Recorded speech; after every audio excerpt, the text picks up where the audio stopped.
Bismillahirrahmanirrahim. Assalamualaikum warahmatullahi wabarakatuh.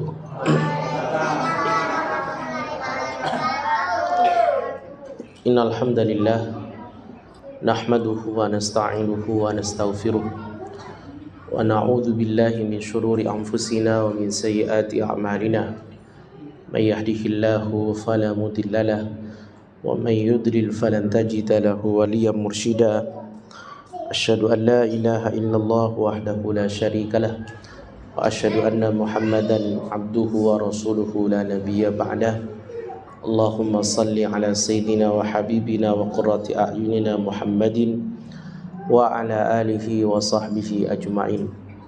Allahumma rzuqna fahman nabiyyin wa hifdzal mursalin wa ilhamal malaikatil muqarrabin bi rahmatika ya arhamar rahimin. Allahumma inna nas'aluka ilman nafi'a wa qalban khashi'a wa amalan mutaqabbala wa rizqan halalan tayyiban mubaraka. Rabbana zidna ilma warzuqna fahma. Allahumma a'inna ala dzikrika wa syukrika wa husni ibadatik. Allahumma inna nas'aluka husnal khatimah wa na'udzubika min su'il khatimah. Taqabbal minna ya karim walhamdulillahi rabbil alamin. Bapak Ibu jamaah Masjid Al-Muttaqin yang dimuliakan Allah Subhanahu wa taala, tentu kita bersyukur kepada Allah karena Allah masih memberikan kita kesempatan untuk bisa melaksanakan satu dari sekian banyak kewajiban kita kepada Allah Subhanahu wa taala, yaitu salat maghrib secara berjamaah. Kemudian kita lanjutkan dengan i'tikaf sampai isya. Dan juga yang perlu kita syukuri, Allah masih memberikan kita hidup sampai hari ini. Di tengah banyak saudara-saudara kita hari ini sudah dipanggil oleh Allah Subhanahu wa taala. Saya ingat betul kalimatnya malaikat Jibril yang pernah beliau sampaikan kepada baginda Rasul. Kata malaikat Jibril, Muhammad, sampaikan kepada umatmu bahwa sekali-kali mereka tidak akan meninggal sampai jatah rizki mereka habis. Kalimat ini penting menjadi keyakinan kita bersama, Bapak Ibu, bahwa kita itu tidak akan meninggal sampai jatah rizki kita habis. Saya selalu bilang bahwa alasan paling baku seseorang itu meninggal itu bukan karena sakit atau bukan karena kecelakaan atau bukan karena kepleset, bukan. Alasannya karena dia rizkinya habis, maka dia meninggal. Saya kasih contoh begini. Kalau kita melihat ada seseorang meninggal karena dia sakit stroke katakanlah, saya mau tanya sama Bapak Ibu, hari ini banyak nggak orang sakit stroke tapi masih hidup? Banyak. Jadi bukan karena sakit stroke dia meninggal, tapi karena rizkinya sudah habis. Kalau kemudian kita meyakini bahwa seseorang itu meninggal karena kena diabetes gitu, atau karena kecelakaan gitu, hari ini banyak nggak orang masih punya diabetes tapi masih hidup? Banyak. Bahkan orang kecelakaan ditabrak mobil yang sama dengan angle tabrakan yang sama, ada juga yang masih hidup. Jadi orang itu meninggal bukan karena sakit, bukan karena kecelakaan, bukan karena kepleset, apalagi bukan karena tidur. Enggak, dia meninggal karena rizkinya habis. Rizkinya sudah habis, maka Allah cabut dia. Maka selama kita masih menghela nafas, selama kita masih dibangunkan di pagi hari oleh Allah, itu berarti jatah rizki kita masih ada. Maka hari itu pasti Allah siapkan buat kita rizki. Allah masih jaminkan akan ada yang nyiapkan makan sarapan, akan ada yang nyiapkan makan siang, akan ada yang nyiapkan makan malam. Pasti. Ini penting jemaah yang dirahmati Allah. Walaupun katakanlah orang yang meninggal itu di rekeningnya masih ada miliaran, itu bukan rizki dia, itu rizkinya orang lain. Bisa rizki ahli warisnya, bisa rizki temannya, bahkan bisa rizki musuhnya. Tapi yang jelas Allah paham betul bagaimana caranya menyampaikan duit itu kepada orang yang Allah kehendaki. Gak usah jauh-jauh nih. Ini air ini sama takmir disiapkan buat saya, iya kan? Saya mau tanya takmir, iya kan? Disiapkan buat saya kan? Karena kadang saya ngisi enjoy sampai akhirnya lupa waktu, kemudian tergesa-gesa nanti sholat isya, sampai saya pulang air ini gak keminum, bahkan tidak dibuka botolnya. Mestinya ini jadi rizki saya, tapi ternyata Allah tidak takdirkan jadi rizki saya, walaupun disiapkan buat saya. Sama, bisa jadi duit di rekening itu gemuk, tapi bisa jadi itu bukan rizkinya dia. Makanya sampai dia mati gak kepake. Paham ya? Sampai dia mati gak kepake, karena itu bukan rizkinya dia. Nah, ini penting untuk kemudian kita pahami bersama, jemaah yang dirahmati Allah. Agar apa? Agar kita itu tidak menghalalkan segala cara hanya untuk mencari rizki. Paham Pak? Kita itu tidak menghalalkan segala cara untuk mencari rizki. Bahkan kita kemudian tidak melanggar aturan Allah hanya untuk mencari rizki. Orang yang hari ini memilih untuk mencuri, korupsi, mengambil hak orang lain, curang dalam perniagaannya, tidak jujur dalam bisnisnya, itu adalah orang-orang yang tidak yakin kalau rizkinya sudah dijamin sama Allah Subhanahu wa ta'ala. Maka dia sampai menempuh jalan itu hanya gara-gara dia pengen cari rizki. Dia nggak paham bahwa rizkinya sudah ditakar dan diatur. Walaupun dia korupsi triliunan, bisa jadi triliunan yang ditransfer ke rekening dia, itu bisa jadi bukan rizkinya dia. Tahu-tahu belum sempat dia menikmati triliunan itu sudah ditangkap sama KPK, Pak. Iya kan? Bukan rizkinya dia. Maka ini penting, setiap hari ketika kemudian kita dibangunkan oleh Allah, kita perlu yakin bahwa kalau saya dibangunkan hari ini, berarti Allah sudah nyiapkan rizki buat saya. Jangan khawatir tidak bisa makan, jemaah yang dirahmati Allah. Karena apa? Allah menjamin rizki kita. Ini penting untuk saya sampaikan. Karena hari ini banyak orang menempuh segala cara hanya untuk mencari rizki yang sudah ditakar dan dijamin oleh Allah Subhanahu wa ta'ala. Bapak Ibu yang dirahmati Allah Subhanahu wa ta'ala, Syekh Abdul Wahab At-Turairi dalam kitab beliau Al-Yaum An-Nabawi, ini kitab menarik. Kalau antum pecinta sunnah baginda Rasul, mestinya antum bisa membaca kitab ini. Kitab ini berbicara tentang bagaimana baginda Rasul menghabiskan waktu 24 jamnya, mulai dari beliau bangun sampai beliau tidur kembali. Kapan beliau makan, kapan beliau tidur, kapan beliau kemudian bercengkrama dengan istrinya, kapan beliau kemudian bertemu dengan para sahabatnya, terekam detail di dalam kitab ini. Ya. Nah, ada kegiatan baginda Rasul yang sifatnya insidentil, ada kegiatan baginda Rasul yang sifatnya rutin. Kitab ini ditulis ketika baginda Rasul ada di Mekah, ada di Madinah, bukan ketika di Mekah.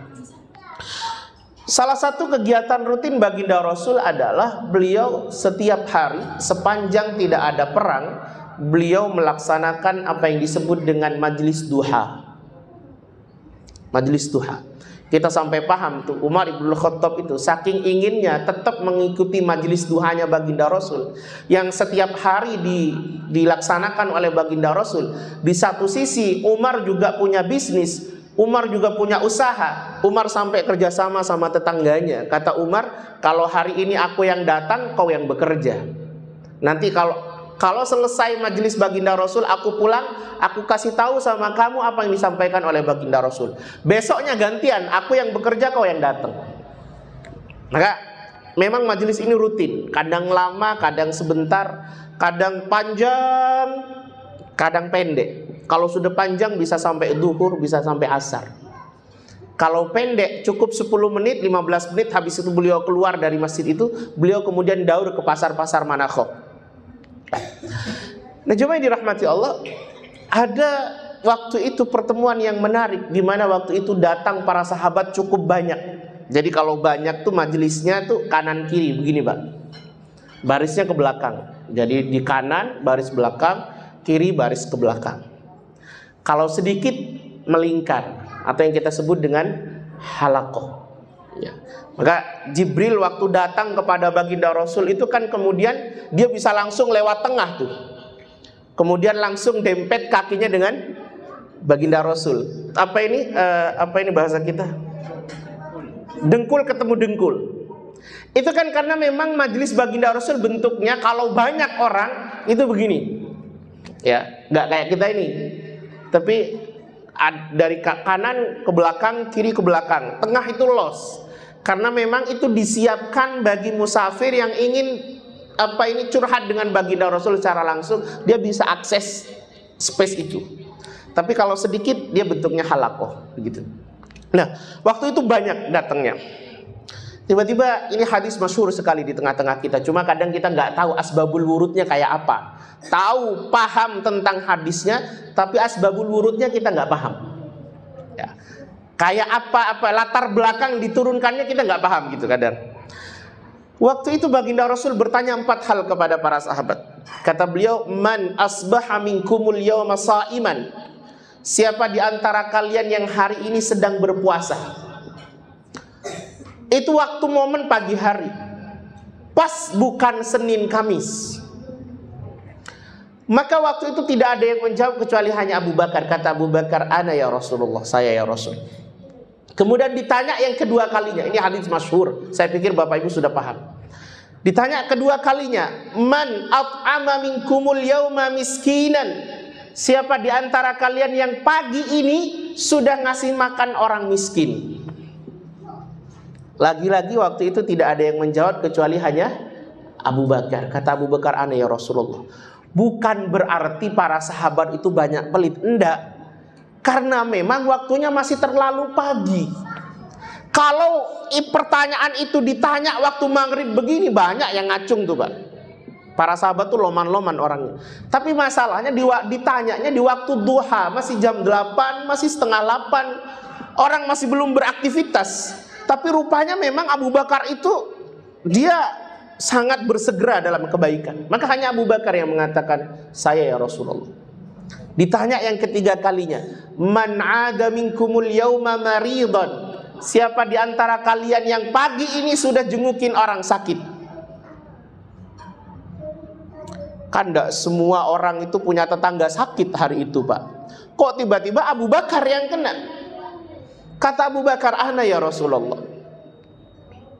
Bapak kalau tahu dulu, kalau baca sirah ya, sekarang yang Masjid Nabawi itu, area Masjid Nabawi itu secara keseluruhan itu jauh lebih besar dari kampungnya baginda Rasul dulu. Paham? Kalau Bapak pernah umroh, Masjid Nabawi itu yang besar itu, luas itu jauh lebih besar dibandingkan kampungnya atau kota Madinah waktu itu. Jadi kota Madinah waktu itu kecil sekali, sehingga para sahabat itu bertetangga memang sangat dekat sekali. Kemudian ditanya yang keempat kalinya, "Man tabi'a minkumul yauma janazatan?" Siapakah di antara kalian yang pagi ini sudah mengantarkan jenazah ke kuburannya? Sakit saja sudah susah nyarinya Bu, apalagi yang meninggal. Tapi rupanya Abu Bakar, memang Abu Bakar luar biasa, bersegera sekali. Kata Abu Bakar, "Ana ya Rasulullah." Maka ketika empat-empatnya ini berada pada satu pribadi, yaitu Abu Bakar, baginda Rasul bilang begini, "Maka barang siapa yang 4 amal ini ada pada satu pribadi, maka dia layak masuk surganya Allah Subhanahu wa ta'ala." Salah satu alasan kenapa Abu Bakar dijamin masuk surga, karena memang amalnya luar biasa. Cuma saya merenung dengan hadis ini. Mari kita merenung dengan hadis ini, bahwa ternyata amal-amal yang membuat kita mengalami percepatan ke surga itu didominasi oleh amal-amal yang sangkut pautnya dengan saudara-saudara kita. Didominasi oleh amal-amal sosial. Coba yang 4 ini, puasa, apalagi tadi ngasih makan orang miskin, apalagi jengukin orang sakit, terus ngantarkan jenazah ke kuburannya. Saya mau tanya, dari 4 ini mana amal yang sifatnya sosial? mana amal yang sangkut pautnya dengan orang lain, yang manfaatnya dirasakan oleh orang lain. Berapa? Hah? 2, 3, 4 ngasih makan orang miskin, kemudian jengukin orang sakit, kemudian mengantarkan jenazah. Saya bilang 4-4-nya. Kita kadang berpikir bahwa urusan puasa itu urusan kita sama Allah Subhanahu wa taala. Begitu kan? Iya betul. Tapi orang yang berpuasa pasti dia akan men-setting seluruh organ tubuhnya untuk tidak menyakiti orang lain. Orang tuh kalau puasa pasti dia akan jaga lisannya ini. Dia atur betul gimana caranya tidak menyakitkan orang lain. Dia akan atur tangannya itu gimana caranya tidak menyakiti orang lain. Ya. Walaupun yang sepakat 3, tapi saya juga memasukkan puasa ini masuk di dalamnya.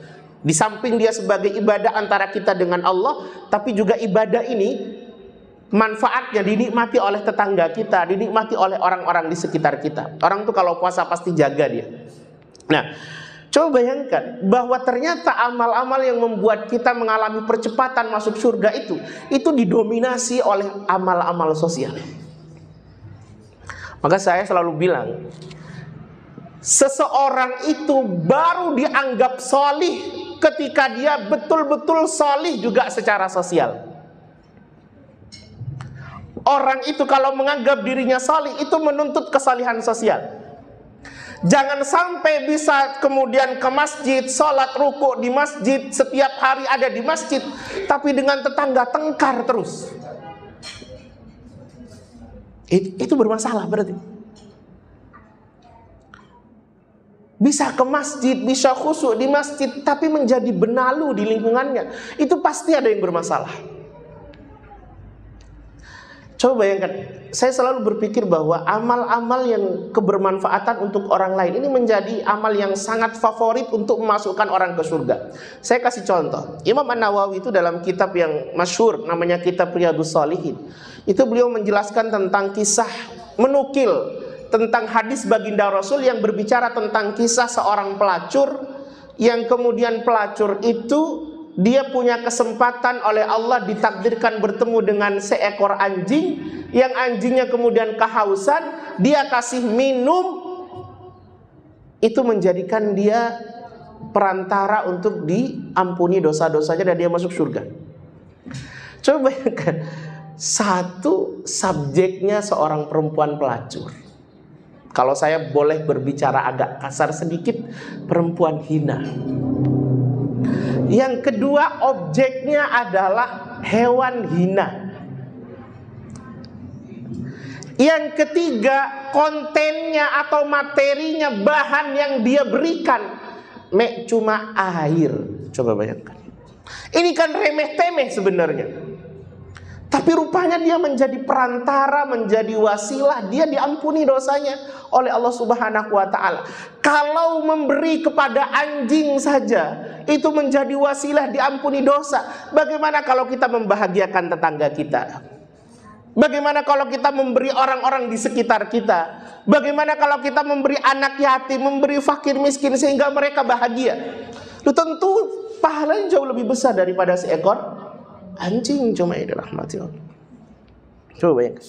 Termasuk saya sering bilang juga bahwa amal-amal yang membuat kita mengalami percepatan masuk neraka juga didominasi oleh amal-amal yang sifatnya sosial. Amal-amal yang mudaratnya dirasakan oleh orang lain. Mudaratnya dirasakan oleh orang lain. Saya kasih contoh begitu. Itu di majelis, saya yakin itu juga di majelis duha. Tiba-tiba baginda Rasul nanya kepada para sahabat. Ini hadis juga masyhur di tengah-tengah kita. Atadruna mal muflis? Apakah kalian tahu orang yang bangkrut? Apa jawabnya baginda Rasul? Tahu orang yang bangkrut? Waktu itu kemudian para sahabat mengatakan, orang yang bangkrut ya Rasulullah, orang yang tidak punya dirham, tidak punya dinar. Kata baginda Rasul, bukan. Yang lain bilang, orang yang bangkrut ya Rasulullah, orang yang banyak hutang, pailit dan lain sebagainya. Tapi kemudian baginda Rasul, bukan itu yang saya maksud. Orang yang bangkrut adalah orang yang kelak datang di hari kiamat dengan pahala sholatnya.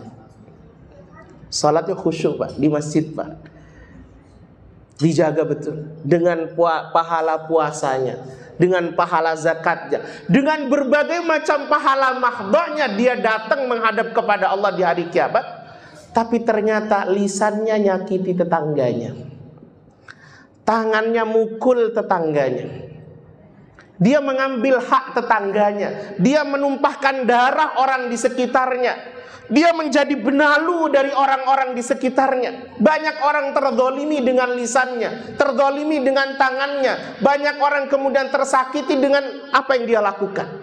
Maka kelak orang seperti ini oleh Allah Subhanahu wa ta'ala dihadapkan kepada semua orang yang pernah menzolimi dia.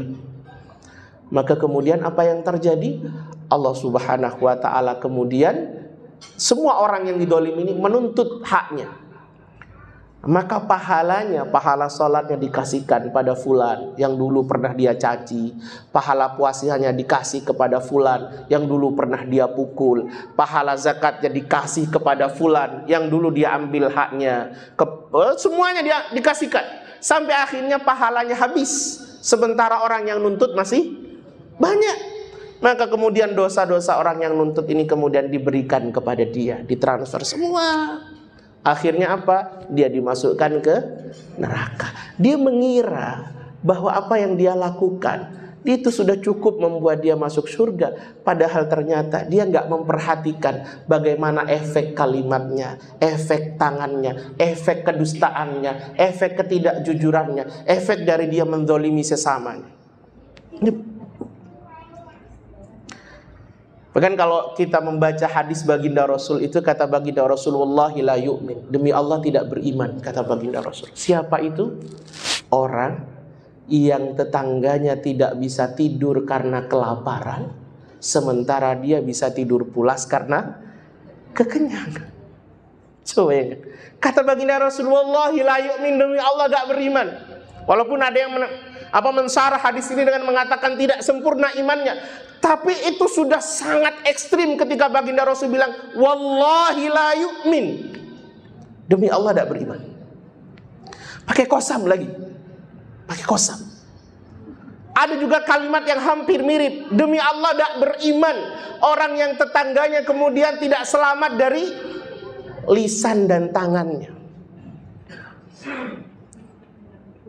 Jadi jemaah dirahmati Allah, kesalihan kita ini menuntut kesalihan sosial. Jangan berbicara tentang atau jangan pernah menganggap diri kita ini salih sementara dengan orang-orang di sekitar kita banyak masalah. Orang salih itu pasti dia tidak akan pasti dia akan juga salih di sosialnya, care kepada sesama dan lain sebagainya. Kenapa saya sampaikan begitu? Jemaah dirahmati Allah, coba cek surah Ali Imran, itu ada kalimat menarik ketika Allah Subhanahu wa ta'ala menyampaikan kepada kita. Kalimat berikutnya menarik, uiddat lil muttaqin atau tuhayya lil muttaqin. Kalau bahasa Qur'annya uiddat lil muttaqin, bahasa tafsirnya tuhayya lil muttaqin. Disiapkan, disediakan untuk orang yang bertakwa.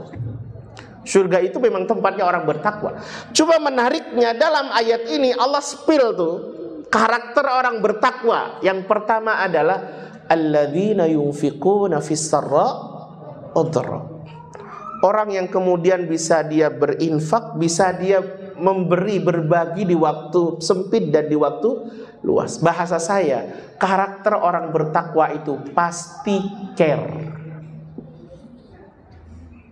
Orang kalau mengaku dirinya bertakwa pasti care dia, peduli dia. Loman, bahasa apa loman itu, Pak? Bahasa Jawanya loman. Cuma dirahmati Allah, kita mengenal ada zakat, ada infak, ada sedekah. Sebagian tiga-tiganya sama-sama berbagi. Contoh, kita tidak selalu berbagi itu harus duit, tidak selalu. Kita bisa berbagi pikiran kita, ide kita bisa berbagi tenaga kita. Bahkan sampai baginda Rasul bilang, tabassumuka liwajhi akhika laka sadaqah. Senyummu tuh kepada saudaramu waktu kamu bertemu dengan saudaramu itu adalah sedekah bagi dirimu. Maka orang bertakwa, orang solih itu pasti care, pasti peduli dia. Maka kita perlu mengevaluasi sensitivitas ketakwaan kita. Apakah kira-kira kalau tetangga kita sakit, kita masa bodoh? Atau kemudian kita peduli sama dia? Ini bisa kemudian kita cek. Atau ya sudahlah, kita kan beda rumah, urusan-urusanmu, urusanku. Atau seperti itu. Enggak, orang bertakwa itu pasti care. Dia punya sensitivitas. Kalau Bapak mau ngukur sensitivitas ketakwaan kita, kepekaan kita, takwa apa enggak? Coba, pernah enggak Bapak ngalami waktu kemudian bersepeda tiba-tiba di tengah jalan ada kayu gitu, dia menghalangi gitu. Itu kira-kira hati kita kerentek enggak? Atau masa bodoh pasti nanti ada yang ini. Kalau hati kita kerentek, sampai kerentek kemudian kita parkir motor kita atau kita balik, kita ambil kayu itu bukti ketakwaan kita. Orang bertakwa itu pasti care. Kemudian yang kedua, yunfiquna fis sarra'i wad-dharra wal kadhiminal ghaidh. Orang bertakwa itu kata Allah Subhanahu wa taala, dia bisa nahan amarahnya. Gak gampang ngamuan, Bang. Apalagi kemudian suka tengkar sama tetangganya. Gak. Orang bertakwa itu bisa nahan amarah dia. Dia tahu kapan harus marah, dia tahu kapan harus meredam amarah dia. Makanya ada surga yang pintunya itu pintu kadhiminal ghaidh wal afina anin nas. Pintu yang akan hanya dimasuki oleh orang-orang yang bisa menahan amarahnya ketika dia marah, dan orang-orang yang bisa memaafkan orang lain. Surga ada pintu model begitu. Kemudian yang terakhir, wal afina anin nas. Orang bertakwa itu suka maafkan orang lain. Coba dari tiga ini kan semuanya urusan kita sama orang-orang di sekitar kita, iya kan? Walaupun nanti di yang terakhir ada orang bertakwa itu ketika dia melakukan dosa dia merasa bersalah. Tapi tiga ini semuanya adalah urusan amal-amal yang berkenaan dengan orang-orang di sekitar kita. Maka saya selalu sampaikan, orang salih pasti juga salih secara sosialnya. Amat bermasalah ketika kemudian kita salih di masjid tapi tidak salih ketika di kampung. Nah, ini masalah nih, Pak. Apalagi ini momen Agustusan sekarang nih, ini diuji kepekaan kita tuh. Selama tidak melakukan tidak melakukan kemaksiatan, ya udah ikut. Contoh katakanlah kerja bakti, ikut.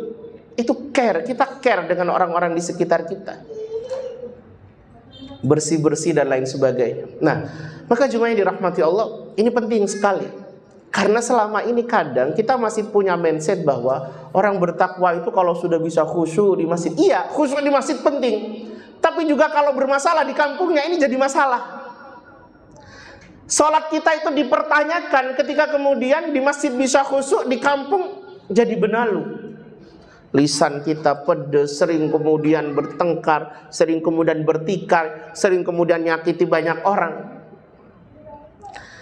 Maka jemaah yang dirahmati Allah Subhanahu wa taala, ini penting sekali. Penting bahwa kesalihan kita itu menuntut kesalihan sosial. Itulah kenapa kemudian baginda Rasul itu sampai mengatakan khairun nas anfa'uhum linnas. Manusia terbaik itu adalah manusia yang paling punya banyak peran untuk manusia lainnya. Dia paling bisa memberikan kebermanfaatan buat orang lain. Jadi apa saja. Dan memberi manfaat tidak selalu tentang duit. Kalau mau jadi bisa memberi manfaat dengan tenaga, bantu dengan tenaga. Bisa ngasih manfaat dengan uang, kasih duitnya. Bisa kasih manfaat dengan ide, kasih idenya. Bahkan kalaupun tidak bisa memberi apapun, kasih doanya. Jangan mencela.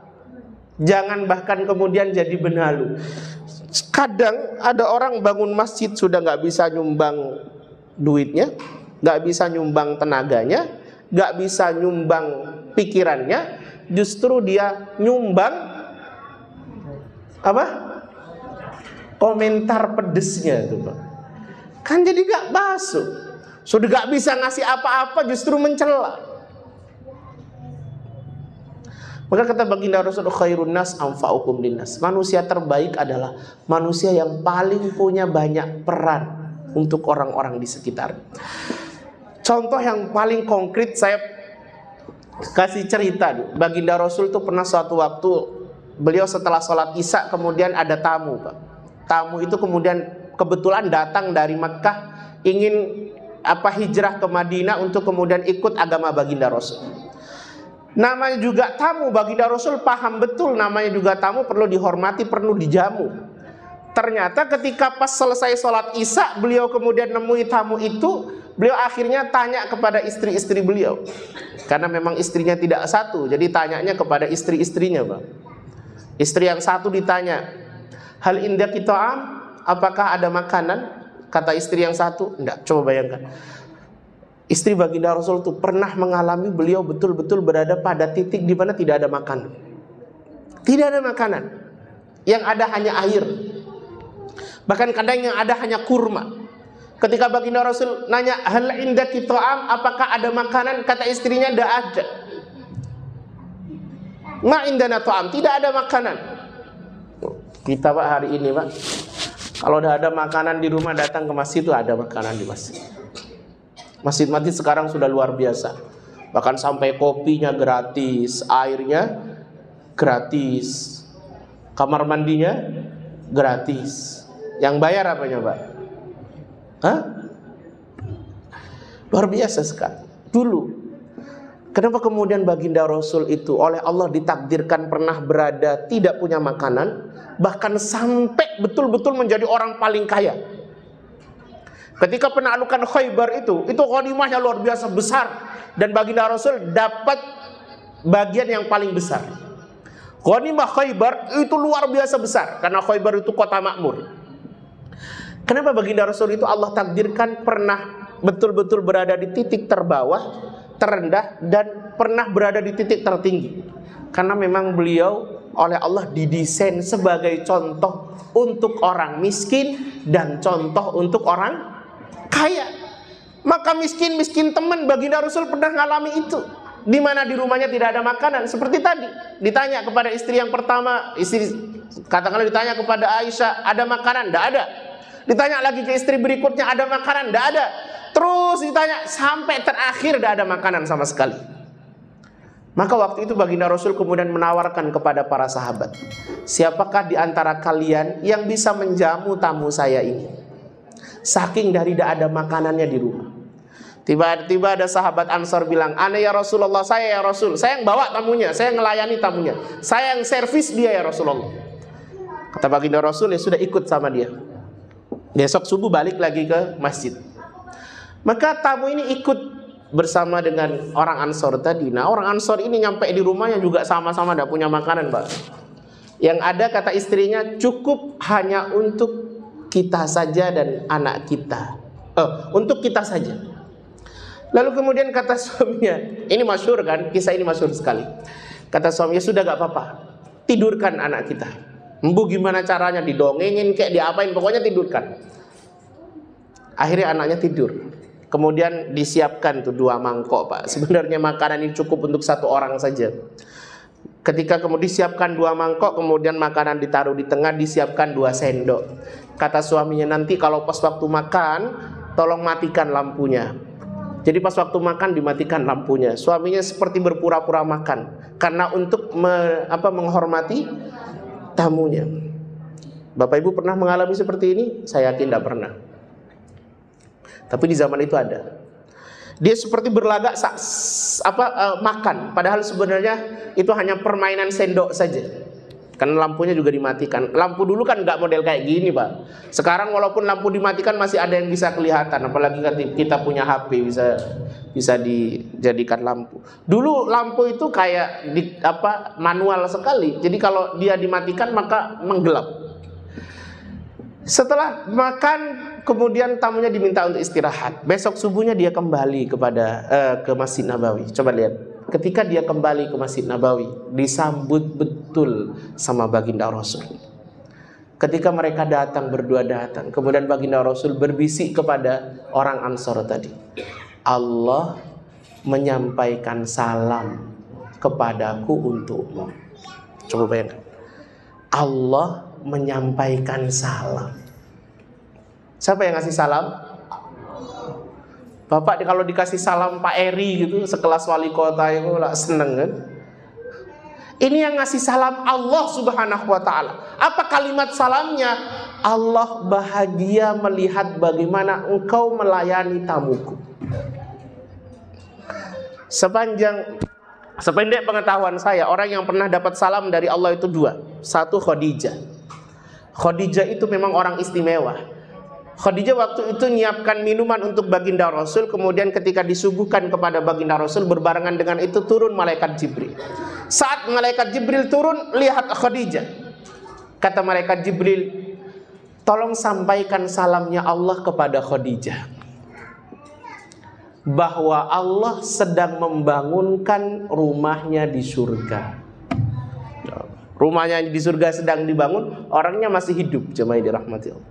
Maka ibu-ibu gak perlu cari figur lain gitu, nyari figur sampai ke barat, sampai ke timur, gak tahu kemana-mana.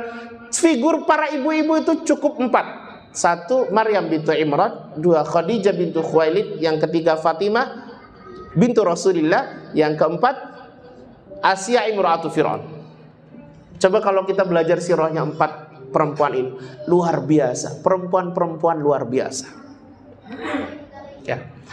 Jadi jemaah yang dirahmati Allah, coba ngasih makan tamu itu loh. Ketika kemudian luar biasa keikhlasan dia, pengen memberi luar biasa, pengen ngasih manfaat kepada tamu itu, pengen ngasih kebahagiaan.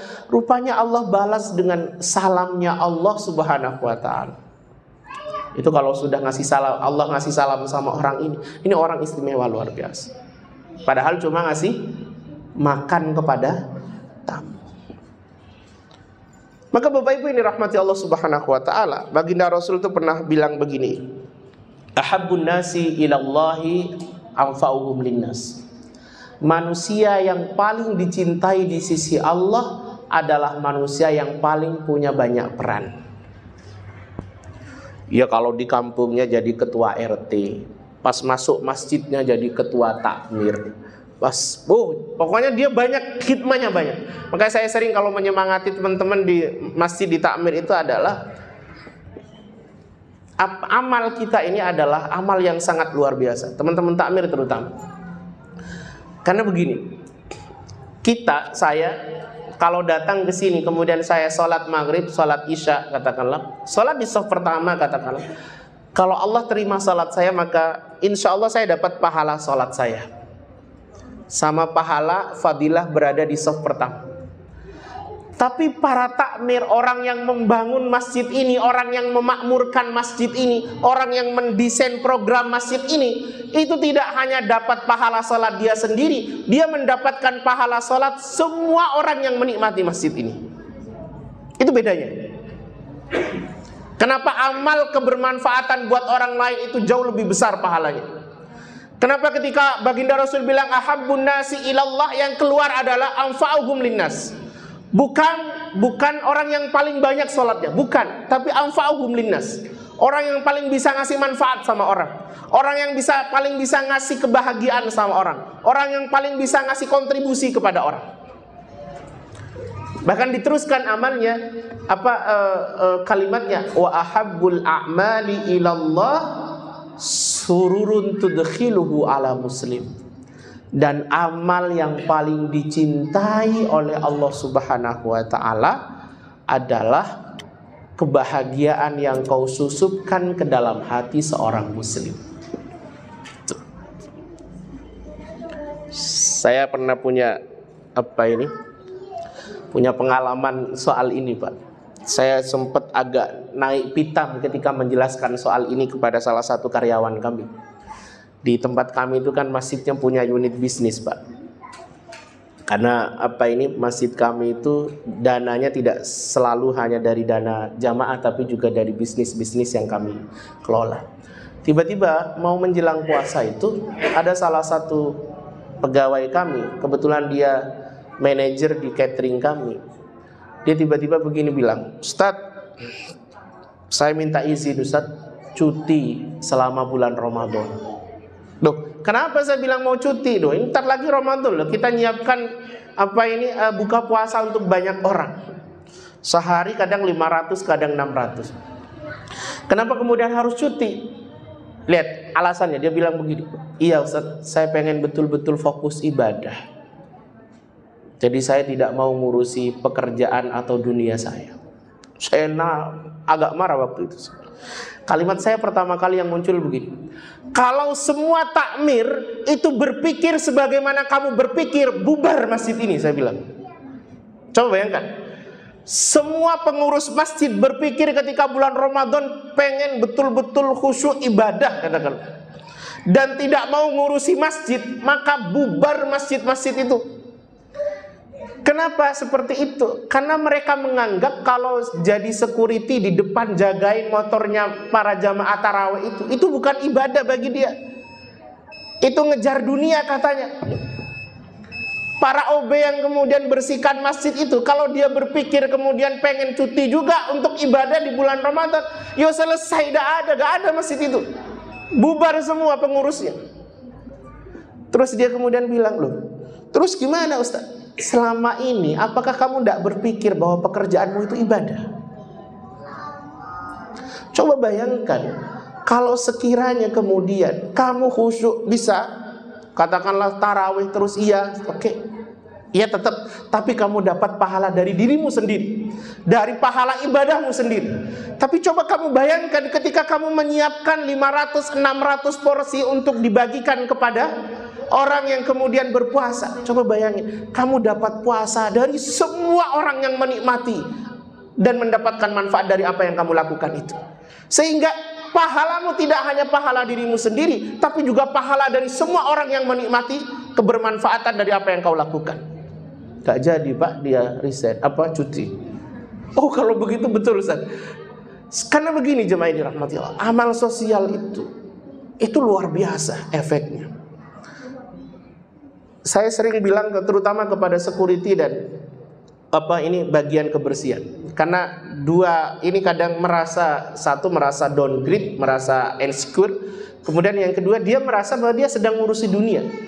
Saya bilang tidak. Kalau masjid ini bersih, masjid ini kemudian harum karena kalian yang bersihkan, dan kalian betul-betul tulus membersihkan ini, khidmah sama masjid, khidmah sama Allah, maka setiap yang sujud di tempat ini kalian juga ditransfer pahalanya.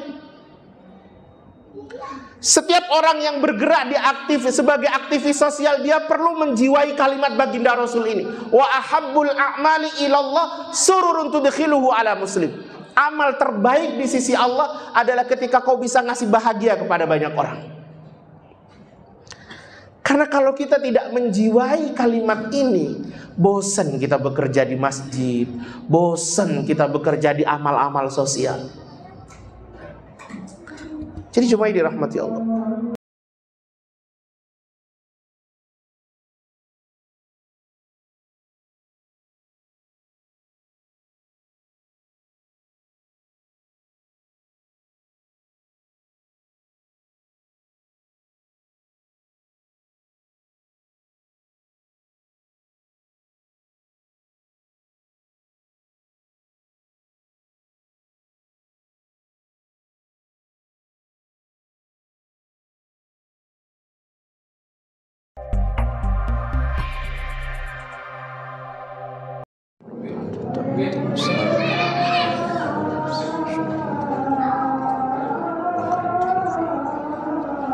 Baik, cuma dirahmati Allah Subhanahu wa ta'ala. Bahkan terusan hadis ini menjadi sangat menarik sekali ketika baginda Rasul mengatakan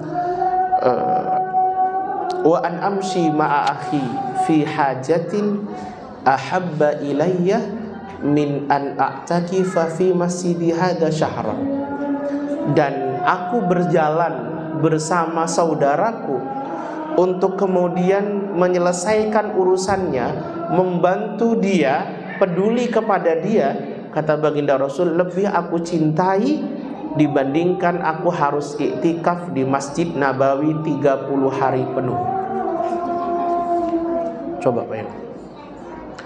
Jadi membantu tetangga kita, membantu orang-orang di sekitar kita untuk menyelesaikan masalah mereka, itu ternyata amal yang punya nilai dan derajat luar biasa di sisi Allah Subhanahu wa ta'ala. Sampai baginda Rasul itu membandingkan dia dengan 30 hari iktikaf di Masjid Nabawi, lebih baginda Rasul cinta yang ini. Coba bayangkan Pak, 30 hari iktikaf di Masjid Nabawi. Maka saya beberapa tahun yang lalu tuh sering sekali menyampaikan begini. Siapakah orang terkaya di Indonesia hari ini?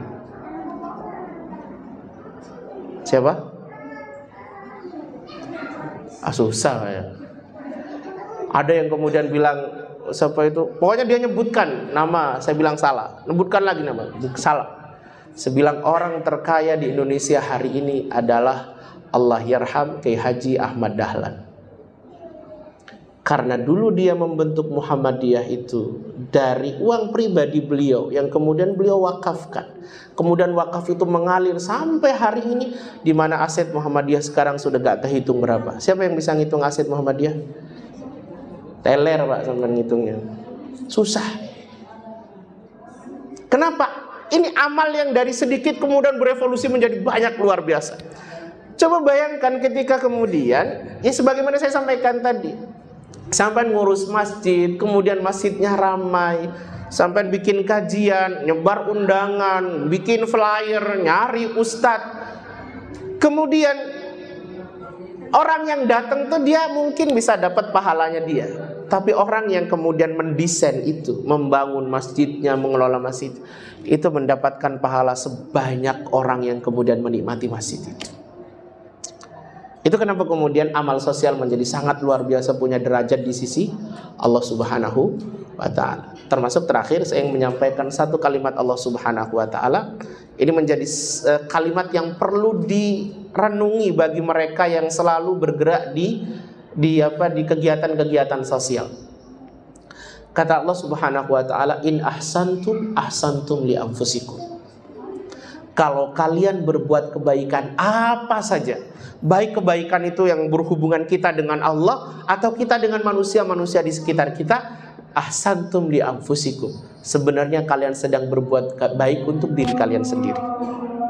Jadi kalau Bapak Ibu sholat, Bapak Ibu puasa, Bapak Ibu jaga ketaatan kepada Allah, itu sebenarnya yang untung bukan Allah, yang untung kita. Jangan pernah berpikir bahwa ketika kita sholat tuh Allah butuh sama sholat kita. Enggak. Kita itu tidak sholat, kita itu tidak puasa, kita itu tidak baca Quran, tetap Allah ya begitu. Allah tetap absolut. Kekuasaan Allah absolut, mutlak, tidak terpengaruh dengan kita sholat atau kita tidak sholat. Yang untung dari sholat kita ya kita sendiri. Coba dirahmati. Termasuk ketika kemudian kita membantu orang, memberikan kebahagiaan sama orang lain, memberikan manfaat sama orang lain, jangan menganggap yang untung yang kita kasih manfaat. Memang dia terbantu, tapi yang paling mendapatkan manfaat dari apa yang kita lakukan ya kita sendiri. Cuma kita sendiri. Saya sering ceritain, saya dulu di tahun 2011 kalau nggak salah itu, saya pernah ngisi training di Jakarta di Bambu Apus Pak. Training tentang motivasi kepada santri-santri di pesantrennya Ibu Haja Ipah namanya. Bu Haja Ipah itu adalah seorang ibu kaya, suaminya luar biasa kaya, kemudian dia mengumpulkan anak-anak yatim, anak-anak fakir miskin itu disekolahkan di tempat beliau dengan gratis, disiapkan asrama, disiapkan makannya, terus begitu. Waktu saya ke sana itu jumlah santrinya masih 50-an, Pak. Saya mengisi training kalau nggak salah 2-3 hari di situ. Sampai kemudian setelah selesai saya berbicara dengan Ibu Hajah Ibah. Waktu itu yang membuat saya betul-betul tertarik ketika Ibu Hajah Ibah bilang begini, Ustadz, saya itu punya anak 4, tapi kadang saya tidak punya waktu untuk ngurusi anak saya, Ustadz. Tapi saya yakin, seyakin-yakinnya, ketika saya sibuk ngurusi anak-anak yatim dan anak-anak fakir miskin ini, Ustadz, sampai akhirnya saya tidak punya waktu untuk ngurusi anak saya yakin Allah sedang sibuk ngurusi anak saya. Jadi ketika beliau sibuk berbagi kebahagiaan kepada banyak orang, ibu ini yakin bahwa Allah sedang sibuk ngurusi anaknya beliau sendiri. Dan betul, sampai hari ini anaknya solih luar biasa. Kan susah Pak, hari ini susah sekali menjumpai anak orang yang luar biasa kaya, tapi anaknya loman-loman. Anaknya pecinta-pecinta kegiatan-kegiatan sosial. Bahkan yang terakhir dari 4 anak ini, jemaah dirahmati Allah Subhanahu wa taala, yang 2 hafal Quran 30 juz. Yang 1, yang pertama dia jadi dosen terbang luar negerian. Yang kedua dia jadi dosen dari dokter spesialis. Tapi yang menariknya 4 anaknya ini semua mewarisi sifat ibunya, yaitu suka berbagi kebahagiaan kepada banyak orang. Jadi jemaah dirahmati Allah, ini penting. In ahsantum li anfusikum wa in asatum falah. Kalau kalian berbuat baik, pahami bahwa kebaikan itu akan kembali kepada kita. Sebaliknya, kalau kalian berbuat buruk, kalau kita ini berbuat buruk, maka keburukan itu bukan orang lain yang akan merasakan, tapi kita sendiri yang akan merasakan. Jadi tidak ada orang yang berlaku buruk itu selamat dari penglihatan Allah Subhanahu wa taala. Tetap saja Allah akan membalasnya dengan keburukan yang juga dia bisa rasakan sendiri. Hadanallahu iyyakum ajmain. Mudah-mudahan ini bermanfaat buat kita semua, menjadi perenungan buat kita semua. Subhanakallahumma wa bihamdika asyhadu an la ilaha illa anta astaghfiruka wa atubu ilaik. Rabbana zalamna anfusana wa illam taghfir lana wa tarhamna lanakunanna minal khasirin. La ilaha illa anta subhanaka inna kunna minadh dhalimin. Allahumma ij'alna wa auladana wa ahlana wa azwajana wa dhurriyyatina wa talamidana min ahli ilmi wa ahli khair wa la taj'alna wa iyyahum min ahli syarri wad dhair waj'alna wa iyyahum min ahli al-Qur'an wa ahli al-iman. Allahumma inna nas'aluka husnal khatimah wa na'udzubika min su'il khatimah. Rabbana ighfir lana waghfir dhunuba walidina warhamhum kama rabbawna shighara. Rabbana atina fid dunya hasanah wa fil akhirati hasanah wa qina adzabannar wa adkhilnal jannata ma'al abrar. Ya Aziz ya Ghaffar ya Rabbal Alamin. Sallallahu ala sayyidina wa habibina wa qurrati a'yunina Muhammadin wa ala alihi wa sahbihi ajma'in. Walhamdulillahi Rabbil Alamin. Assalamualaikum warahmatullahi wabarakatuh.